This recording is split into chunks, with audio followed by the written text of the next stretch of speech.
Welcome to G3, Games, Gadgets, and Guests, a monthly podcast from 702 Communications. I'm your host, Brian Crommett. It's December, so that means this is the last podcast of 2015. I've had a lot of fun doing them. I hope that you guys have enjoyed listening and watching, and I hope that you're going to continue to tune in because we're looking forward to doing a lot more of this in next year. On today's show, we're going to shake things up just a little bit in the order. We're going to have our guest first. We've got Al from BotLink here in Fargo. BotLink is a local startup in the drone space, so we'll talk about drones and safety and just a little bit more about BotLink. We're going to go then to the gadget segment and talk about some of the gadgets that I've talked about this year, talk about a few games that I haven't talked about, but basically it's going to be my gift guide for 2015. If you're still looking for a little tech gadget for that special person in your life, I got some recommendations. And then we're going to end with just a recap of the year. We're going to talk a little bit about the people that we talked to, the events that we've had, and just give you a recap. If you haven't been watching, it'll give you a little taste, and maybe you want to go back and check us out from the beginning. So I think we've got a really good show. So stick around, and we'll get right back here with Al. And on our guest segment today, we are happy to have Al Winmill from BotLink. Al, welcome to the show. Thanks for having me, Brian. So talk to me a little bit. I mean, I have seen you guys a lot this year. You're kind of everywhere, but for anybody who's not in the market or who hasn't heard, tell me a little bit about who BotLink is and what you guys do. BotLink is a startup based here in Fargo, North Dakota, and we're building a software and hardware platform for drones. Mm-hmm. So we let you fly your drones safely in compliance with the FAA's rules and regulations. Mm-hmm. So drones is obviously a really hot topic this year. I hear it's like one of the number one gifts, but we're not talking about the gifts that you're going to give to a brother or somebody just to fly around the neighborhood, right? We're talking about drones that actually have a business focus, right? Sure. Yep. So who is really your market for the drones and the software you guys are developing? Like you said, the guys going and taking pictures of their backyard, that's not exactly who we're looking to have use our platform. It's going to be farmers and agronomists. Okay. There's folks doing inspections on pipelines for oil and gas, that kind of thing. Okay. There's people inspecting construction sites or cell phone towers. So those are the kind of guys, people that are going to be making money from their drone. So it was actually my uncle's farm, and just at Thanksgiving we were talking about drones. What types of things are farmers using drones for? Sure. So there's a few different things they can do. Some of the really easy things are to check in the spring for drainage issues. Okay. If you have water pooling on certain spots in the field, it's easy to see with the aerial image. You don't have to call in a buddy with a plane to take pictures. You can just fly a quadcopter for 10 minutes and kind of see low-lying areas. Beyond that, you can check your crop health. Okay. So you can see areas that need more fertilizer, need more water, that kind of thing. So the big win there for the farmers, they don't have to apply the same rate of fertilizer across the whole field. It can be just to the spots in the field that just need a boost. Yep. Okay, cool. And so we don't have one here to show anybody or anything like that, but could have brought one. That's okay. When we're talking about drones, we're talking about larger scale than I think people are probably thinking. Sure. This isn't some little RC thing, and you guys have taken and developed software. So you've taken the controller out of people's hands too, right? Right. And you put it all together on a tablet. Absolutely, just like that. Just like that. So tell me a little bit about that and how that integration works and what that brings to the drone space. Sure. So we're not the first people that let you fly from a tablet or a smartphone. We've made it super easy and very safe. That's the big thing. We incorporate, we have alerts for manned aircraft. So if there's a manned aircraft flying by, you'll have an alert. You'll know which way he's going. You can see the tail number of the airplane. You can see the altitude and the speed. You can see the controlled airspace around you. So here in Fargo, you have Fargo Hector International Airspace. Right. You have Essentia and Sanford Health's landing pads for their aircraft. All that stuff is incorporated into the app to have one less thing for the operators to worry about. And that's something you don't get when you're flying with a Yep. with a joystick. Yep, and that's the other thing too. I mean, the safety of drones has definitely been in the forefront especially right now, because Amazon's talking about drone delivery, and we're talking about all these drones going out as Christmas gifts, and it's always safety, safety, safety. Yep. And you guys really have done this in a responsible way, so that people who aren't necessarily familiar with the FAA regulations can still fly a drone and be in compliance, right? Right. Because you're taking that data from the towers and understanding where the aircraft are, so that people flying using your platform never have to worry about not being in compliance and don't have to worry about causing an issue. Absolutely. Right? So where is BotLink going next?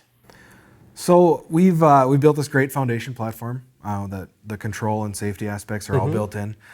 We partnered with a local company here in town, Packet Digital. Okay. They're very skilled in electrical engineering. They have a lot of really great guys on staff that have helped us build a little, basically a flying cell phone. It's about the size of half of a deck of cards. Mounts on your drone or inside if you have a fixed wing drone.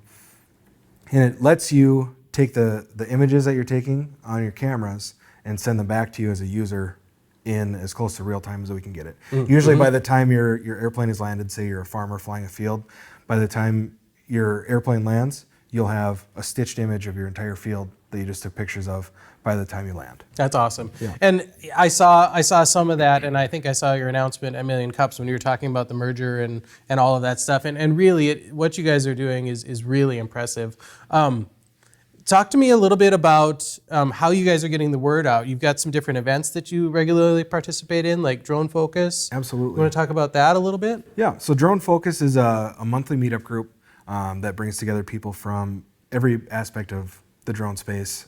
Fargo, Moorhead, on to most of North Dakota. We've had people from Bismarck, Grand Forks, people from South Dakota come quite frequently. We've had people from Minneapolis come. I mean, it's growing. It's still a pretty small group, but just focused on getting the word out. We have people from the colleges, NDSU, UND, the Northern Plains UAV test site, which is it's based in Grand Forks. So, and then we have guys like us at BotLink who go, and there's people that are inspecting cell phone towers out of Grand Forks. Our friends at Skyscopes are doing that. We have friends who come pretty much every month from Flight Pros here in Fargo. They're doing construction site monitoring with drones. So it's every aspect of the drone community is coming to these meetups every month, talking about the problems that they're seeing, the success they're having, what works. Last month we had a special edition with Senator John Hoeven, who's big time involved with the FAA. He was special guest, so that was kind of cool to have. I thought I saw him tweet guy. about Drone Focus or something like that. Absolutely, so that is really exciting to see. Another great success story coming out of Fargo. Big right? time. Yep. It's been such an amazing year. And the last couple of years, but I mean, you guys really have exploded this year, right? I mean, because when was BotLink founded? 2014. Okay. It was some Air Force pilots and a sensor operator from the Air National Guard here in Fargo working out of a garage until they had an idea. They worked with NDSU and the state for some grants. That's how we got the ball rolling and started hiring some people.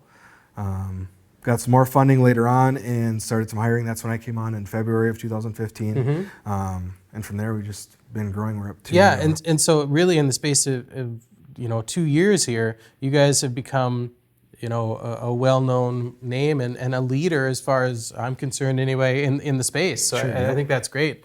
Do you want to talk about barriers or challenges you guys encounter? Sure. So the two main barriers that we see are the FAA's regulations, which it's a barrier, but it's a necessary one to keep people safe. That's their job. And the other one is people's connotations with drones. They think about spying, they think about privacy concerns, they think about firing missiles, that kind of thing. And then you have reports almost every week of drones flying too close to manned aircraft or landing on the White House lawn, that kind of thing. So where do you see yourselves then? Where does what you're doing help either assuage those fears or just help make the whole industry safer? Or Absolutely. I mean, where do you guys feel like you are in Absolutely. that space? So our foundation platform pretty much addresses every FAA regulation. We keep our users in compliance with their regulations. The controlled airspace, not flying at night. It's simple alerts that come up and say, hey, maybe you shouldn't be flying here. We don't block anybody out from flying. We don't geofence, which some companies have done. Sure.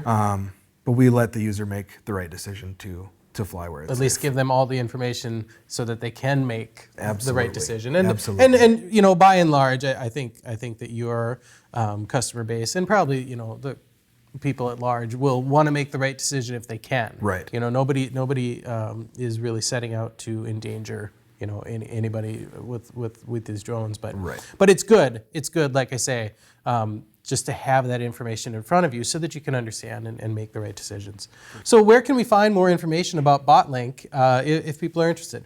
Sure. Our website, www.botlink.com, is a great resource. We have videos on there, as well as on our YouTube channel. We have some helpful informational videos, a little bit about what we do, how you can use our product. It looks like it's playing right there. You can see some screenshots of the app, so you can see what you're getting into. Perfect. And also Facebook, Twitter, Instagram, all the regular social Absolutely. media sites. We're all over the place. Okay, great. Well, Al, I think you know the whole drone industry, and especially what you guys are doing, is really interesting and really exciting. And we're just glad that you're here in Fargo and part of this community and part of the overall solution to making drone safety or to push that forward. So thanks very much for being on the show today. Thanks for It having was a me. pleasure to meet you. You too. And we will be right back. So let's talk gadgets. We've seen plenty of gadgets here this year, and I've talked about I've talked about 7 of them, I guess. But what we really want to do today is talk about the ones that I'm still using or I still care about at all, that you might actually think about picking up if you haven't already. So I led the podcast with my review of the Amazon Echo, and the Echo honestly is still a pretty fantastic piece of tech, and I really enjoy that they've got updates and more functionality coming out weekly or every other week. They're adding some either home integration or they're just adding functionality. And the Echo really is still a solid choice. So we use it in my house all the time. I've talked several of my friends into buying it, and they have no regrets. So if you're looking for that something, Echo is a good choice. We also looked at the different streaming sticks that are out there, and we talked about Crossy Road a lot, and I still know a lot of people playing that app. So the Amazon Fire TV, either the stick or the full puck, that's still a good choice as far as streaming devices go. I'm still using my Apple Watch, so if I know that there are some good discounts out there these days, so if you've been thinking that you want to try the Apple Watch, but you didn't want to shell out all the money for it, that's still something that I use, and I don't know that anybody in my immediate circle that's put theirs away. Google Cardboard we talked about, and Cardboard I think is a really interesting low-cost way to get you into the VR space, but it's really not that much. There really isn't that much content out there for you to really enjoy it, but virtual reality is one of the most exciting spaces in gaming, I think, that'll be coming up. So looking forward to what happens in 2016 and beyond with VR. So if you just want to see, just an intro into what VR can be, Google Cardboard is really cheap, and you can get in there and check it out. And then my brother and I debated the Xbox One versus the PS4, and I went with the PS4. And for the most part, I enjoy it. There are some things in the PS4 that I wish they did a little bit better. I think the menu system in the PS4 is a little bit clunky, but I'm going to talk about in just a couple minutes some of the games that I've really been excited about and some that I haven't been. But PS4 has been solid. So you get my recommendation on that one. And then there was the Turtle Beach headset for the PS4 that I reviewed last time. And I'm still not crazy about that, but I haven't found anything better. So that Turtle Beach Ear Force headset for the PS4, that works okay. not great, but okay. But then there's games. So let's talk about some PlayStation games. In the last couple months, since I've got the PlayStation, I've got a couple games that we could talk about. I swore, actually, when I was choosing that I wasn't going to buy Borderlands for the next-gen console because I wanted an excuse to still play Borderlands on the 360. And well, that didn't happen. I bought Borderlands. And you know what? It's a fantastic port. They really did some great things with the graphics. The gameplay is just as good as it was, and you get all the DLC for the money. So Borderlands Handsome Collection for PS4, really solid title. I've been playing a lot of that yet. Then there's Evolve. Evolve was supposed to be this great thing, winner of 60 awards, best of show, best shooter, best of show. And I played it for a couple hours, and I don't care about it. Shadow of Mordor. That is another one that came highly recommended. That's another best of show type thing. And this one, you know, I'm generally not much of a third person gamer because I think you can get to be really button mashy. It doesn't really matter how skilled you are as long as you can press random combinations of buttons, you can still get through it. And this is a little bit like that, but the story is really good. And if you're a Lord of the Rings fan at all, I think you'd enjoy that. And there's some DLC for that I'm looking forward to getting to, but I've had all this other stuff to play, so I haven't done that yet. But Shadow of Mordor, if you haven't played it, even though it's an older game, it's a good choice. Of course, we reviewed Until Dawn, and I gave that a mixed review when I was doing the review, and honestly, I didn't finish Until Dawn. There's been other stuff, and Until Dawn. My brother talked me into getting into Bloodborne. Bloodborne is the hardest game I have ever played. I am pretty sure that in the first 5 hours, I died more times in Bloodborne than I did in the 4 years I played Borderlands before that. It really is. It's a third-person game, but if you go into it and just mash the buttons, I guarantee you will die over and over and over. So it's frustrating, but it's one of those things that it's so frustrating to die over and over. It becomes even more satisfying when you succeed then. So it's been really interesting. The story is really dark. It's in this great graphic intensive world, and if you enjoy a dark game, it's an RPG. You can level up, and there's new enemies all over, and Bloodborne really is a solid title. That's PS4 only, so if you need an excuse to go PS4 and you want to play Bloodborne, that's a good choice. And then I'm very excited about this one. This is one of the games that I had mentioned that I was looking forward to when I was looking at a next-gen console. Rainbow Six Siege is out, and I was one of the guys that played Rainbow Six Vegas 2 for years and years and years. I just loved getting a group of friends together online and doing the terrorist hunting. That's always been a good time for me. And so I was really looking forward to the update, and this is a good game. This game is they kept a lot of the aspects that I loved from the old Rainbow Sixes, but they have made it so much harder that you really do need a whole squad to really succeed in some of this stuff. Not only do they have the terrorist hunt that I love, but there's all these different scenarios. You've got to rescue a hostage, you've got to defend a hostage, you've got to defuse a bomb, and all of those scenarios are just ridiculously difficult. And there is still the online that you can play 5 versus 5 online play. I haven't really done that yet because that's not really my thing, but the co-op play has been great on this. So Rainbow Six Siege is a solid choice for a game. And I may even dedicate some time in an upcoming podcast to reviewing that in a little more depth and showing you some gameplay from that. So those are the games that I have picked up since picking up the PlayStation here a couple months ago. I am looking forward to a couple more coming up. There's another Rainbow Six title coming up. The Division is coming up supposedly in January. I'm looking forward to that. Also, I'm on the fence about Star Wars Battlefront. I was really excited about that coming out, but I've heard a lot of things about things that they didn't include and stuff like that that made me back off buying it right away. But I imagine at some point I'm probably going to have to check that out as well. But bottom line is a lot of great stuff out there, a lot of great games out there.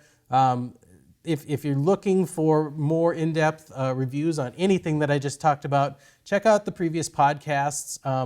All of the gadgets I just talked about, we talk about in each of those segments. So feel free to check those out and pick up some of those games. Some of the games really are a lot of fun. So get on the ball, watch some reviews, and make some choices. And we're looking forward now to talking about the rest of the year and all the things that we did and the people that we met. So stay tuned here. So again, we've had a lot of fun here in 2015. This podcast has been a blast to do. So I will give a quick shout out to Bill and the whole crew at H2M for pitching this idea and for putting this all together. This is really, it's really evolved as the time has gone on here, and I think it's been fun just to see where the podcast started and where it is now. And we're looking forward to seeing where it goes in upcoming episodes too. So that's been great. That's been exciting. It's been a new way for us to reach out, and it's been a great way for us to find an excuse to go out there and meet some new people and do some things in the community that we hadn't done before. So let's just touch on a couple of the people that we met and a couple of things they're doing and some things that we're looking forward to maybe doing again or some new things we could do. We started the podcast talking with Kyle, and we didn't talk to her, but I met her as well, Sarah, from Beach Interactive, and really kicked everything off talking to the app development and the games that they're working on over at Beach, and that was fun. We also got introduced to Chuck from Iron Boots, and 702 was happy to sponsor a couple of his events over at the Holiday Inn and over at the Moritz Center Mall. And we're still looking at kicking some stuff back and forth with him about some ideas for next year. So we'll see what happens there. We were really excited to meet with Sarah from MSUM's Planetarium. She came to our gaming meetup and was really excited about some possibilities there, and we were really excited to have a venue to launch Artemis. And if you didn't get there for the Artemis event that she had with us, or the ones that she had a weekend of Artemis afterwards, we're still looking forward to some more great events and some more innovative things with the planetarium. That was just a fantastic event. We also met with CJ Schnaze from Wicked Soul Studios. He's working on that game for the Wii U, and we're excited to see where he goes with that. We also met Lloyd from Anytime Fun with his mobile gaming trailer. If you're looking for something for your kids to do, or maybe even a group of your friends just to get together and do some gaming, Lloyd's got an interesting platform for that. We met with Annie. We had Annie on from the Prairie Den, and 702 has been really happy to be partners with Emerging Prairie and the Prairie Den, the co-working space here in downtown Fargo. So if you're interested at all in the co-working space and the things that we can do locally together, check out the Prairie Den and talk to Annie. The Emerging Prairie folks are great people, and we've had a blast with them this year. And then we also had Jake Cole and Evan Balco, and we talked with Jake about a couple things, but really the event that we want to focus on that happened here in 2015 was the Games on the Plains event that they had down at the Prairie Den in October. We had dozens of people come, and they just stayed for hours and hours. And actually, there again, Bill from H2M put together a time-lapse video that is still on my Facebook page. Check it out. It's just exciting to see everybody through there the way they were, and just to see everybody getting together. And I think that there's a lot of momentum to have another event like that. So we'll see what happens with that, but we'd be happy to be a part of that again. And then today, meeting Al from BotLink. I mean, these are all things that happen because of this podcast. We met all these great people. We helped sponsor some of these events, and we really just had a great time getting out there in the community in a way that we haven't before. So thanks again for all of you who are watching and enjoying and listening to this podcast, because we're having a good time doing it. It's helping young entrepreneurs in the community get their message out there. And bottom line is it's just a lot of fun. So thank you. We're looking really forward to what next year brings. We're looking for more guests, more gadgets, and of course more games. So on behalf of 702 Communications, I'm Brian Crommett, and I'm going to wish you all a very Merry Christmas, Happy New Year, and let's look forward to 2016.